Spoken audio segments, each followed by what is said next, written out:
Salut les amis, bienvenue sur la chaîne Runner TV. Aujourd'hui, je vous fais un spécial débrief de ma première course en championnat de France FFSA Tourisme. Il a eu lieu il y a 15 jours et je me suis dit que ce nouveau format vous plairait pour comprendre ce qui se passe lors d'une course dans la voiture d'un pilote. Allez, c'est parti. Le premier week-end d'avril a eu lieu le premier meeting du championnat de France FFSA Tourisme. Championnat de France qui regroupe donc différentes catégories, différentes voitures, 22 au départ lors de ce meeting, 12 TC, 5 TCA 1, 2 TCA 2 et 3 TCA Light. Sachant que donc les TC sont la catégorie reine, les voitures de tourisme que regroupent les 308, les BMW, l'Alpine, et derrière on retrouve en TCA 2 les RCZ de chez Peugeot, et puis les Clio 4 Cup en TCA2 et en TCA Light les petites 208 Racing Cup. Donc tout le monde joyeusement enfile sur la piste, le safety car rentre en ligne, c'est un départ lancé sur ces courses. Et lors de cette première course, donc à Nogaro, le départ est lancé. Tout le monde, bien évidemment, tente de trouver sa place. Je sais d'expérience que sur le premier gauche, c'est souvent difficile et ça loupe pas. Dès ce premier virage, il y a un premier accrochage. On voit Kevin Repars, la 308 noire sur la droite, qui est obligé de s'échapper par le bac. Et puis à ce moment-là, tout le monde freine un peu. Moi, j'ai la voiture grise à gauche de votre écran. Et je suis à ce moment-là un petit peu sur les freins.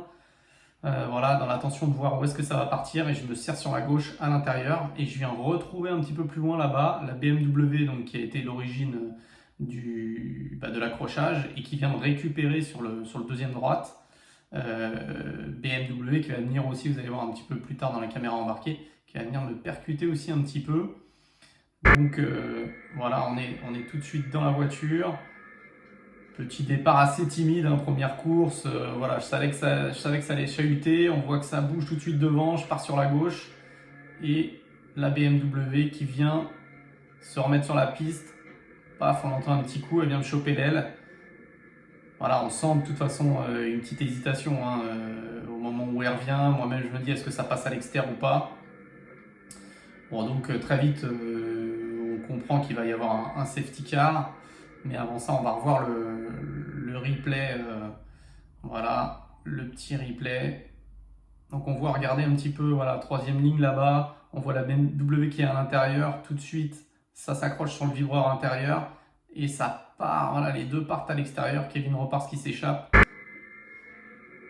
Et moi sur la gauche, donc qui arrive à prendre l'intérieur. J'étais parti sur l'extérieur, mais j'ai eu, voilà, on le voit, un petit moment d'hésitation. Dès qu'on voit que ça chahute, hop, on part sur la gauche pour éviter, bien évidemment, avec la force centrifuge, les voitures qui chahutent, elles ont tendance tout de suite à partir à l'extérieur.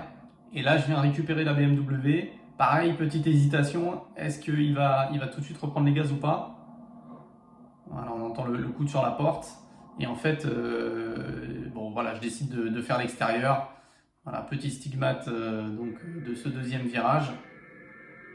Et tout de suite, voilà, lors de cette première course, un premier safety car, puisqu'il va falloir dégager les autos pour qu'on puisse rouler en toute sécurité. Je crois que c'est la 308 de Capras qui est restée dans le bac et qui ne repartira pas malheureusement. Kevin Repars lui a eu plus de chance, il arrive vraiment à s'échapper, je crois, sans trop toucher. Et donc il traverse le bac pour venir récupérer la piste un peu plus loin, donc quand je dis plus loin, donc derrière moi. À ce moment-là, je dois être à peu près, ça c'est sûr, je suis deuxième TCA, je dois être horizon de la 9e place. Voilà, donc devant moi, la RCZ que vous voyez en noir et jaune et orangé, c'est Christian Philippon qui donc est premier TCA 1 lors de ce premier tour. Voilà, petite frayeur au premier tour, les pneus arrière sont pas encore chauds. On le voit bien d'ailleurs là, ça enroule. Voilà, on la voit bien, elle enroule. En fait, les pneus arrière sur une traction, ils chauffent beaucoup plus tard que le train avant. Et pendant les deux premiers tours d'une course, voilà, là on le voit bien, elle enroule. Je suis obligé de contre-braquer, mettre du gaz pour calmer l'arrière, puisqu'en fait le train arrière est trop froid et il ne supporte pas la vitesse de passage. Donc les deux premiers tours, c'est assez touchy, c'est toujours assez chaud. Voilà, donc là, on sait On sait d'ores et déjà qu'on va être sous safety car, mais pour autant, voilà, on envoie, on essaye de se concentrer. Bien évidemment, cette petite dérive de l'arrière, bah, elle remet toujours un petit peu en question, donc on se dit est-ce qu'il faut vraiment tout mettre ou en garder un petit peu, être sécure, pas se sortir. Voilà, je reste au contact visuel en tout cas de Christian Philippon, qui lui pour le coup je crois est rentré vraiment tout de suite dans sa course, hein, et il a été vraiment performant tout de suite. Là on le voit, il vient chatouiller une BMW qui donc, voilà, je vous répète, est dans la catégorie du dessus, hein, voilà, il se touche un petit peu là, ça chahute, Christian il est obligé de couper dans l'herbe. Moi j'en profite pour remonter, hein, pour revenir au contact. Et puis à ce niveau-là, voilà, on le voit pas trop, mais à la place du pilote, quand on est vraiment dans le pare-choc avant, on voit pas grand-chose. Donc je me décale, on voit que la BMW ralentit, et puis Christian freine un peu tôt, même très très tôt, à 200 mètres. Voilà, ça me fait poser une interrogation, et on le voit tout de suite sur le poste, là il y a un drapeau jaune, et en fait on nous annonce le safety car, hein, donc c'est pour ça que voilà, je fais signe à Christian de repasser, hein, je l'ai en fait doublé sur la ligne droite sous drapeau jaune. Donc je lui fais signe de repasser. Et en fait, c'est la BMW qui a été originaire donc, du premier crash, qui visiblement est venu se terminer sa course dans le bac. Visiblement suite à une crevaison, sans doute due au contact avec la 308. Donc après ce safety car, on repart. Voilà, donc ce qu'on appelle une relance de safety car, c'est comme un nouveau départ. Sauf qu'on n'a pas le droit de doubler avant la ligne, donc avant de passer sous le drapeau vert qu'on a vu là. Ce qui fait que ça fait un départ en file indienne, hein, toujours tout le monde a la queue leu. Moi, tout de suite derrière moi, j'ai Kevin Repars, donc, qui avait été malheureusement pris dans le premier accrochage. Kevin, je roule avec lui, hein, depuis des années, c'est un ami, donc pas de souci, je le laisse passer assez vite. Et là, voilà, relance de safety car et rebelote. On a encore en fait un petit fait de course, là c'est pas un accrochage pour le coup, mais c'est une erreur de Carla Debar, je crois. Donc voilà, depuis l'intérieur de la voiture, relance de safety. Je suis trop loin, clairement, je suis trop loin. Il faudrait que je sois beaucoup plus au contact de Christian Philippon sur une relance. Mais encore une fois, première course assez timide. Voilà, donc là j'ouvre pour que Kevin Repars passe. J'aurais peut-être dû garder un virage de plus parce que clairement j'ai beaucoup ralenti pour le laisser passer. Et là on voit que Christian il part. J'ai plus le contact du tout. Et en fait, un peu heureusement, parce que voilà, Christian il est juste derrière la BMW, et il y a ce fait de course, beaucoup de chance, hein, je passe à 2 cm de la caisse, beaucoup de chance sur cette première course pour moi. À chaque fois, voilà, je passe à côté des accrochages, entre les gouttes comme on dit. Et puis là on va enchaîner quelques tours quand même, hein, où je vais essayer de me remettre, de me reconcentrer. Retarder mes freinages, bien débraquer, relancer le plus tôt possible. Voilà, je vais laisser passer une 308, celle de Spitz, voilà, que je laisse passer ici, j'ouvre. Voilà, donc je fais le choix, hein, clairement, quand je vois une TC derrière moi, donc 308, que ce soit 308 BM ou l'Alpine. Bon, de toute façon l'Alpine était devant, mais je fais le choix clairement de les laisser passer. Ils sont pas dans ma catégorie, ça sert à rien que je les embête. Le but au contraire c'est qu'ils passent devant et qu'ils puissent éventuellement me tirer un petit peu. Donc voilà, il se fait plusieurs tours, j'essaye de garder le contact avec cette 308 de Spitz. Et puis on arrive sur voilà, bout de ligne droite. On arrive sur un nouvel accrochage qui a eu lieu entre l'Alpine et la 308 de Navarro. Donc l'Alpine de Freycinet, voilà, on le voit ici, paf, et la 308 de Navarro. Navarro qui vient à l'intérieur, Freycinet qui, je sais pas s'il le voit ou il le voit pas, mais bon, clairement, voilà, c'est un fait de course, on va dire. Voilà, accrochage qui, forcément, placé où ils sont placés en sortie de virage, va encore engendrer un safety car. Voilà. Et donc, je vous passe les safety cars, mais là on est à la relance. Ça m'a permis de recoller en fait sur la 308 de Spitz et lui-même de recoller sur Christian Philippon. Kevin Repars ayant eu le temps, juste avant cet accrochage, de passer Christian. Et donc voilà, là, Christian Philippon et Spitz dans sa 308, ils vont s'arsouiller un petit peu. Christian va réussir à bien garder la 308 derrière lui, alors que c'est une moto qui est de la catégorie du dessus.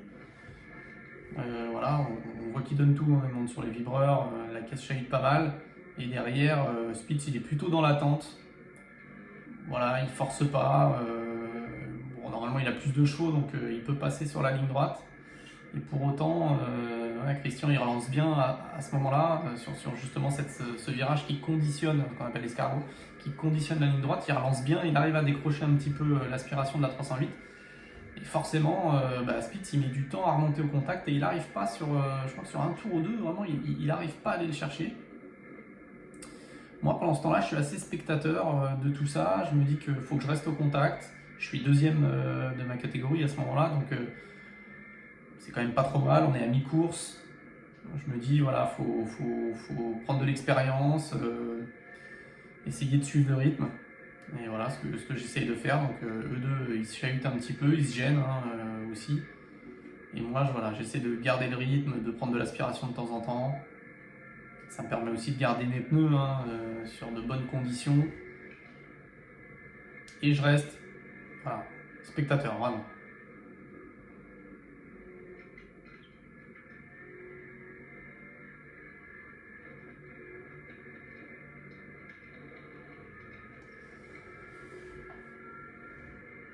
Voilà, donc là on voit un Spitz il se décale, mais Christian freine tard. Je reviens bien sur ce premier gauche, c'est une portion que j'ai bien compris. Je suis beaucoup moins bien à la fin de l'escargot sur la relance là, qui conditionne la ligne droite. Bon là tout le monde est à l'intérieur parce que forcément on essaye de passer. Et vous voyez voilà, là, sur ce virage là je suis beaucoup moins bien. On voit bien que je monte sur le vibreur, ça fait perdre de l'adhérence et là tout de suite tac, ils arrivent à partir, à me mettre une caisse. Donc là on double la première, la première 308, hein, donc un retardataire, la 208 pardon, un retardataire. C'est Jonas Vernet. Et on arrive au contact donc de deux autres 208. Et là il y a un cafouillage.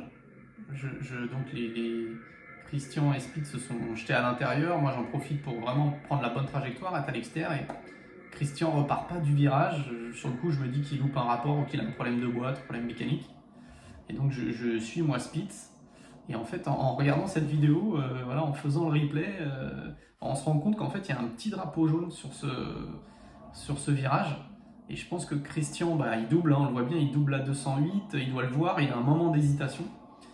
Et nous, clairement, je pense que ni Spitz ni moi l'avons vu. On se décale, on accélère, on part. Et en plus, on voit qu'il n'y a vraiment aucun incident sur ce virage. Ce qui fait que, bon, clairement, on peut se poser la question, à la vue de cette vidéo, moi je me suis posé la question s'il n'y avait pas eu une erreur de drapeau. Clairement, on doute des retardataires, c'est un drapeau bleu qui aurait dû avoir, qu'on aurait dû voir agiter. Et effectivement, est-ce qu'il y a eu une erreur de couleur ou quoi? Le fait est qu'il n'y a eu aucun incident remonté en direction de course, puisque normalement, un dépassement sous drapeau jaune, clairement, c'est stop and go, ou à minima, s'il n'y a pas stop and go, convoqué en direction de course pour expliquer qu'on a doublé sous drapeau jaune et que donc ça se fait pas. Et là, rien. D'ailleurs moi je l'ai pas suivi de la course, c'est vraiment en regardant cette vidéo en détail que je me suis aperçu de ça. Et donc malheureusement ce cafouillage de drapeau, parce que encore une fois je pense que c'était un drapeau bleu que voulait agiter le commissaire de piste, il crée un doute chez Christian, je pense.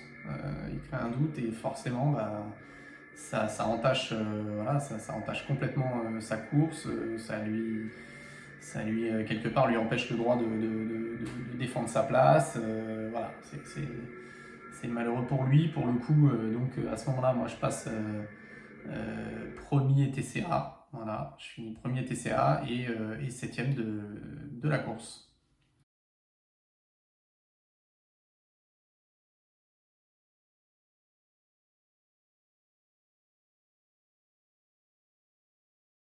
Et voilà les amis, c'est terminé pour ce premier débrief. Moi je vous retrouve donc à Manicourt les 7 et 8 mai. pour la prochaine manche du championnat de France des voitures de tourisme. D'ici là, gardez la pêche et mettez du gaz.